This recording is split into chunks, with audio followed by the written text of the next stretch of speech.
Sir, I think if the government is actually serious of what they are doing and what they are नुजाल्यात, I think the honorable minister should be suspended from attending these sessions initially, because it is the speaker who has put allegations on him. So he has to suspend him for these next 5 days sessions. आणि मागीर किती inquiry जावची त्यांच्या मध्ये आणि चिंतचें. But जे भाशेन हांवें एक ट्वीट केल्लो की BJP is used for tolerance in corruption.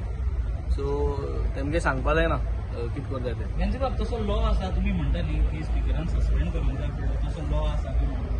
Speaker has the power. Suspension of a minister. You are putting allegations on a minister who is sitting in front of you. आणि आम्ही ते आसा सगळ्या. So हितू law म्हणून power is with him. So he has to suspend him based on a further inquiry, and that is, I think, going to send a message to everyone. We will also ask for the suspension once we enter in. Adjournment motion support करताना विजयाची. Yeah, I saw he has put up an adjournment motion. Definitely we will support the adjournment motion, and the demand will be commonly, as opposition, we will demand for his suspension. Once I go inside, I'll have a word with Vijay also to discuss with